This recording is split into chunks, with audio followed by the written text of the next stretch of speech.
A cerimônia do Oscar 2022, que aconteceu no domingo, continua sendo tema de discussão. Isso porque o evento foi palco de uma grande confusão entre o ator Will Smith e o comediante Chris Rock. Isso porque Chris fez uma piada sobre o cabelo de Jada Smith, que sofre com queda capilar e está com a cabeça raspada. O comentário irritou Will, que se levantou e foi até o apresentador para lhe dar um tapa. E ao voltar ao seu lugar no auditório, o ator gritou para Chris tirar o nome de sua mulher da boca. Jada, de 50 anos, revelou que foi diagnosticada com alopécia. E para entender melhor sobre essa doença que provoca queda de cabelo, nós vamos conversar agora com a doutora Fernanda Nichelli, ela que é médica da área de dermatologia estética avançada. Doutora Fernanda, bom dia e seja bem-vinda aqui à nossa CBN Blumenau.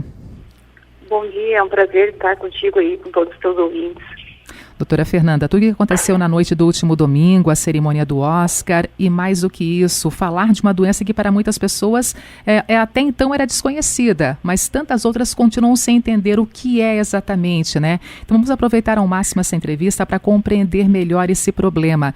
O que é a alopécia, doutora? Quais os tipos e tratamento para a condição de uma situação como essa? Por favor. A alopécia, na verdade, é um nome bastante generalizado que a gente dá para queda de cabelo, de uma maneira geral.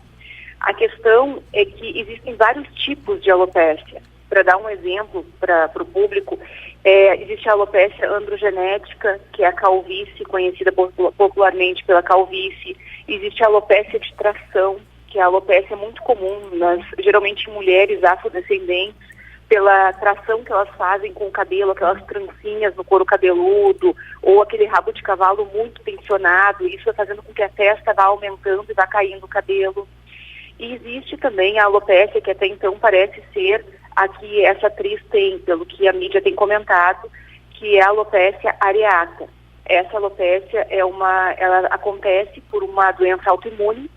Doença autoimune é quando o teu organismo produz anticorpos e esses anticorpos param de reconhecer algo do teu próprio organismo. No caso da alopécia areata, para de reconhecer o folículo do pelo, do cabelo. E aí faz com que caia. Esse é o caso que provavelmente aí esteja enquadrada essa atriz, pelo que eu ouvi conversar. Eu não sei se ela realmente afirmou que é areata o diagnóstico, mas é o que a mídia tem propagado desde ontem, né? Realmente, a mídia tem colocado que ela tem a doença autoimune que provoca a queda dos cabelos. Então, nesse caso, a alopécia autoimune seria, então, a areata, doutora, porque nem toda alopécia é autoimune. Que estaria em discussão nesse caso. A verdade é que também não tem como a gente dar uma opinião sem estar com essa paciente em frente, que geralmente, para você ter uma ideia, uma alopécia areata, os sinais dela são placas sem cabelo no couro cabeludo. Geralmente o paciente enxerga no meio do couro cabeludo uma placa redonda, arredondada, sem nenhum fio de cabelo. Existem outros tipos de alopécia areata. Alopecia areata total, que pode cair todo o cabelo da cabeça, a universal, que pode cair os pelos do corpo. Existem vários tipos, mas de maneira geral seria esse. Só que essa paciente, essa atriz, ela já está com a cabeça raspada. Então, através de uma tricoscopia, ou da gente olhar e diagnosticar, não consegue, porque ela já está com esse cabelo dela raspado, né? Doutora Fernanda, perder cabelo é normal? Depende. Se me perguntar aleatoriamente, sim. É normal que nós perdamos aí por dia em torno de 150 fios de cabelo. A questão não é normal perder muito cabelo. E aí que precisa de uma orientação, uma investigação médica. Saber o que seria o normal e o que seria a perda de cabelo excessiva, né? Que é patológica, que tem que ser diagnosticada e tratada por um médico. Muitas mulheres, elas até relatam que quando vão lavar o cabelo usando, por exemplo, um creme ou um condicionador, depois da utilização desse produto em especial, elas observam ali na hora da lavação mesmo, né, na hora do banho, observam ali bastante cabelo caindo, doutora, mas naquele momento mais exatamente, não em outras situações. Nesse caso, produtos como creme, condicionador, eles realmente proporcionam, eles ajudam a observar realmente essa queda em maior quantidade dos fios?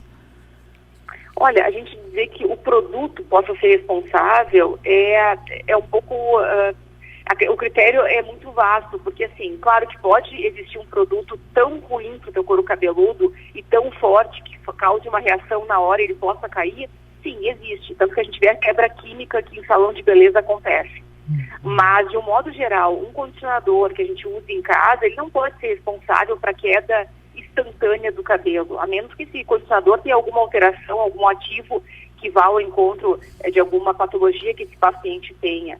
O que a gente percebe muito é que às vezes a paciente deixa alguns dias sem lavar o cabelo e pode acumular também. Se a gente fala que a cada dia a gente perde 150 fios, imagina que ficar 4 dias sem lavar o cabelo, a gente já está falando em 600 fios. Né? Então a gente tem que saber o que é uma perda patológica ou uma perda normal, porque tu acumulou vários fios de cabelo para uma lavagem só. Isso é uma coisa a ser considerada também, né? Uhum.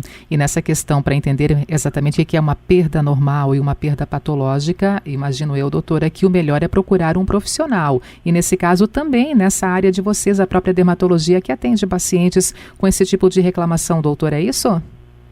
Exatamente, eu sempre digo, o profissional médico ele tem que ser procurado, porque além do exame de tricoscopia que nós realizamos no consultório, quando necessário, a gente faz exames complementares, exames laboratoriais, se necessário uma biópsia de couro cabeludo, para que de fato a gente tenha um diagnóstico assertivo e um tratamento adequado para cada caso, né? Fala um pouquinho mais sobre esse exame que a senhora mencionou, tritoscopia, doutora. É um exame do couro cabeludo, é isso? Exatamente, a gente usa um aparelho que a gente consegue aumentar, como se fosse uma lupa, né, no consultório, a gente consegue aumentar a imagem e verificar ali, ver várias características que podem nos fazer, vamos dizer assim, fechar um diagnóstico de uma doença ou de outra. E essa tricoscopia, ela pode ser complementada com um exame que é uma biópsia. A gente retira um pedacinho do couro cabeludo, manda para o laboratório, onde se faz um exame anatomopatológico, e esse exame vem para fechar o diagnóstico que a gente provavelmente aí já tenha uma hipótese em consultório. E tendo hipóteses, confirmações, e ao mesmo tempo depois esse acompanhamento também, a medicina, doutora, tem evoluído, tem oferecido melhores tratamentos para poder atender pacientes que têm alguns problemas relacionados também ali ao couro cabeludo e ao próprio fio de cabelo? O tempo todo, eu sempre costumo dizer, a minha área, a área da estética, de modo geral, isso tem avançado muito. A cada congresso é uma nova máquina, é um novo tratamento. A questão é que eu digo, e isso é mandatório na área da estética médica, pelo menos, é que se faça tratamentos seguros, tratamentos que tenham embasamento científico, que estejam embasados em literatura médica indexada, para que não se corra riscos, porque é tanta novidade que muitas vezes não tem tanta segurança no tratamento. Então, o que a gente precisa se basear aí são tratamentos que tenham, obviamente, um amparo, um respaldo científico importante. Estamos conversando com a doutora Fernanda Nichelli, médica da área de dermatologia estética avançada, hoje falando um pouquinho mais sobre esse trabalho direcionado, no caso aqui, para a nossa saúde do couro cabeludo, dos fios e mais do que isso, entendendo a alopécia. E são diferentes formas, diferentes apresentações, doutora, quando a gente direciona essa informação, essa doença em si, a alopécia, e entre elas, essa doença autoimune que provoca diretamente a queda dos cabelos, né? Exatamente. Cada caso, cada alopécia requer um tratamento específico e um cuidado específico, né? E uma orientação específica. Uhum. Doutora, a alopécia tem cura? Não, eu costumo dizer o seguinte, principalmente a autoimune. A gente não pode dizer que existe cura, existe curso da doença. Muitas vezes a gente resolve, aquele cabelo volta naquela região, mas não quer dizer que essa pessoa não vai voltar a ter em determinado momento da sua vida. Então, a gente não costuma dizer que a pessoa está curada. Pode voltar, é uma doença que pode ser cíclica, voltar a ter novos episódios ao longo da vida. É uma doença, doutora, contagiosa que passa para outras pessoas na família? Não é contagiosa no sentido de tu encostar na pessoa ou ter contato com a pessoa. Agora, ela tem uma causa de hereditariedade, genética, no caso. Se a família tem alguém na família, a tua chance de ter é maior. Tem pessoas que vão ter esse gene e não vão expressar ele ao longo da vida. Agora, tem pessoas que vão expressar. E existem fatores desencadeantes para isso, como, por exemplo, o estado emocional. O estresse, ele é muito importante no caso da alopecia areata. A gente vê que tem pessoas que o gatilho, o fator desencadeante é o estresse para uma lesão de areata. É muito comum a gente também ouvir assim, me incomodei tanto que estou ficando careca, né? Estou perdendo os cabelos por tanta incomodação. E nesse caso, então, vem o encontro que a senhora está comentando, esse fator emocional realmente, o estresse. Não. Aí a gente pode estar entrando em uma outra área que chama eflúvio telógeno, que as pessoas comentam muito. Daí não é uma alopecia areata. O eflúvio telógeno é uma queda de cabelo que tu pode ter pelo estresse. Muitas vezes, até agora, pós-Covid, tem muita gente que está com casos de eflúvio telógeno. Tem gestantes no pós-parto que apresentam o eflúvio telógeno, que é uma queda de cabelo ali limitada, que vai voltar. Claro, existe o eflúvio telógeno crônico, mas é outro caso. Agora, o limitado, ele é uma queda de cabelo que as pessoas dizem, estou estressada e caiu o cabelo. Geralmente, né, popularmente, isso nos faz pensar no eflúvio telógeno. Difere um pouco. Por isso que eu digo que é importante o médico ter esse diagnóstico médico, porque parece a mesma coisa, mas não é, são coisas completamente diferentes. Sim, são interpretações diferenciadas, mas muitas vezes achando que é a mesma causa ou que leva à mesma situação, né, doutora? Leigamente parece ser a mesma coisa, mas no olhar médico é totalmente diferente. Quais são os cuidados, doutora, que uma pessoa que tem o diagnóstico da alopecia confirmado, quais são os cuidados a partir daquele momento? É acompanhamento, sempre digo, porque depende de cada pessoa. A gente tem que fazer os exames para ver se vai precisar repor alguma coisa, alguma pessoa que tem algum outro fator desencadeante que não seja o emocional. Quando é o emocional, eu, por exemplo, na minha clínica, costumo encaminhar para uma equipe multidisciplinar, que faz um tratamento junto com o psiquiatra, com o psicólogo, para que melhore essa condição emocional, psicológica. Olha só, uma equipe multidisciplinar importante. Oi? Uma equipe multidisciplinar recomendado para acompanhar, então, esse paciente que tem o diagnóstico da alopecia, então. Exatamente, eu acho bem importante. Digamos que esse paciente tem uma alteração aí de tireoide, alguma coisa, tem que haver um acompanhamento do endocrinologista, porque a gente sabe que doenças da tireoide também combinam com queda de cabelo. A gente tem que afastar todas as questões que possam piorar uma queda de cabelo. E aí, a partir daí, determinar o tratamento, seja ele tópico, seja ele injetável na clínica, seja ele via oral. Doutora Fernanda, depois de confirmada realmente, né, a questão da alopecia, a própria queda do cabelo, tem como repor esses cabelos? A própria medicina, a tecnologia tem oferecido alternativas para repor esses fios ou para colocar novos fios? Ou está descartado em pacientes, por exemplo, que sofrem com alopecia? Isso aí também é uma questão da gente determinar bem o tipo de alopecia, porque existe, por exemplo, a própria areata. O paciente pode ter um novo fio de cabelo dele naquela região. Aonde ficou aquela placa branca, com um tratamento adequado, a gente consegue reverter, muitas vezes, 100%. Esse paciente vai ter um novo cabelo dele mesmo, a gente fazendo o estímulo correto ali.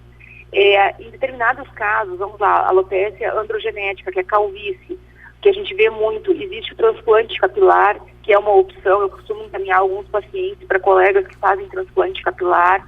Então, a medicina tem muita alternativa terapêutica, né? Só tem que determinar o que é melhor para aquele paciente no momento. Doutora, agora que nós estamos no outono, depois das baixas temperaturas fazendo parte, né, começando a fazer parte mais frequentemente, pelo menos no início do dia e também no final do período durante a noite, naquele momento que a gente vai lavar o cabelo, doutora, a água, a temperatura da água, influencia também no que diz respeito a um cuidado a mais ou um cuidado a menos do nosso couro cabeludo e dos próprios fios? Sim, eu sempre oriento, especialmente essa época, que essa água não seja muito quente. Em função da temperatura, nós tendamos a aumentar a temperatura da água. Mas não é uma boa opção, porque o couro cabeludo acaba sofrendo, acaba ficando um pouco mais oleoso. Isso pode propiciar a proliferação de um fungo chamado malacésia. Esse fungo pode dar uma dermatite seborreica e causar popular caspa, que a gente vê que essa época é muito comum.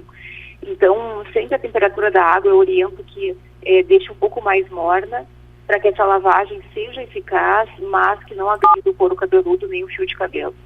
Lavar de mais ou lavar de menos o cabelo, doutora? Também preocupação, e qual a recomendação certa?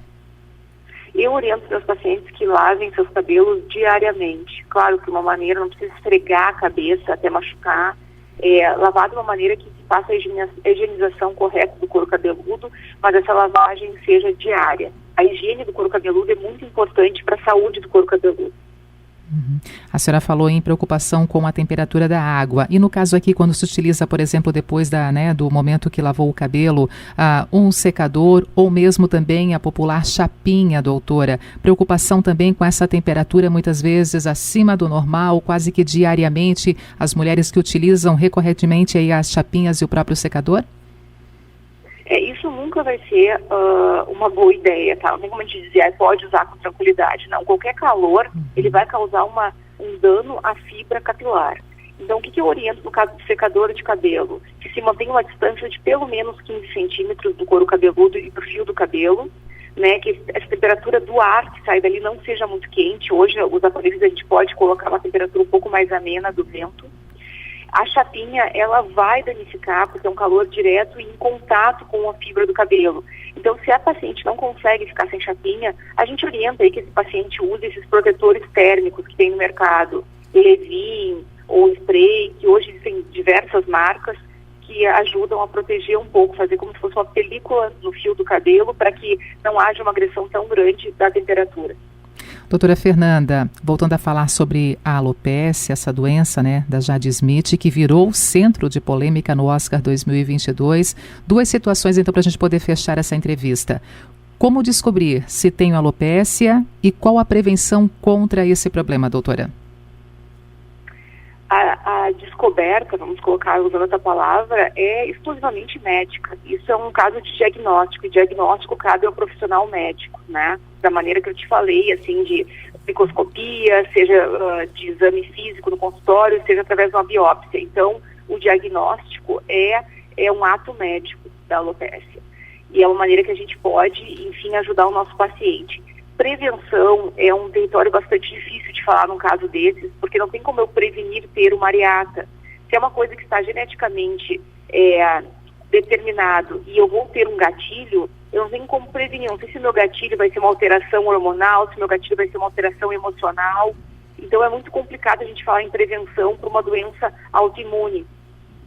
Então a orientação correta seria a prevenção, um exame médico a cada 6 meses, uma saúde de couro cabeludo bem mantida, isso ajudaria o paciente. Então, tá certo. Alguma coisa a mais, doutora Fernanda, para poder finalizar a entrevista hoje aqui na Rádio CBN? Não, eu só orientaria realmente os pacientes a sempre ter um médico de confiança, né? Não banalizar, couro cabeludo faz parte do corpo humano, tratamento de corpo humano é sério, então não pode ficar tratando como se fosse apenas uma questão de beleza. É uma questão de saúde e vocês têm que ter um médico de confiança para poder examinar e tratar, se for o caso. Muitas pessoas pensam no primeiro momento, dermatologia associam apenas a cuidados com a pele. Nesse caso aqui, entendemos que também cuidados com o cabelo podem passar e devem passar por profissionais da sua área, né, doutora Fernanda? Exatamente. Então, tá certo. Muito obrigada por estar conosco e um bom dia, tá? Eu que agradeço a oportunidade. Bom dia para todos vocês. Doutora Fernanda Nichelli, médica da área de dermatologia estética avançada, e aqui conosco, então, trazendo um pouquinho mais, né, esclarecendo sobre a alopécia, tudo sobre essa doença de Jade Smith, que virou centro de polêmica no Oscar 2022.